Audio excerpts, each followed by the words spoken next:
karagatan.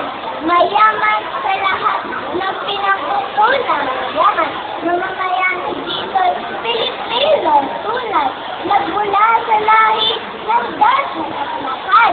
May tapang at ibig sa pakikipaglaban ng layay di maagaw na mga dayuhan. Ang kultura natin ay sadyang mayaman mula pa sa ugat ng kanulong-uluan.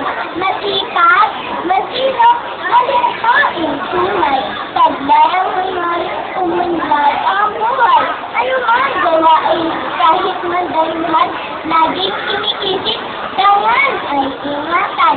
Bigay na talino ang kakayahan, ay ipinamamalat na lang alinlangan.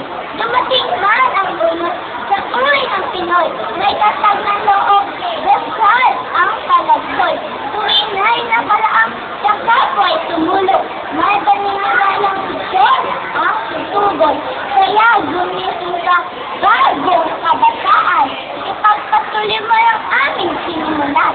Sikapin umanlad sa kayahang taglay, nung maitanghal mo, kayang minamahal. Makinig ka papakita. Sabi. Maraming salamat sa inyo. Mukhang may pinagsarahan talaga. Ang bumalado sa ay buwan ng pagtatanong sa gawin sa pagsubat, pagsuprento at pagtatanong tapos. Ang mga iyan ay kalarangan ng pagbigkas, kalarangan ng pagsulat ay nagkakaroon ng kalisahan sa pagsulat ng sanaysay. Tulungan sa personation at pagsulat ng slogan. Kaya ngayon, simulan natin ang pagkukwento ng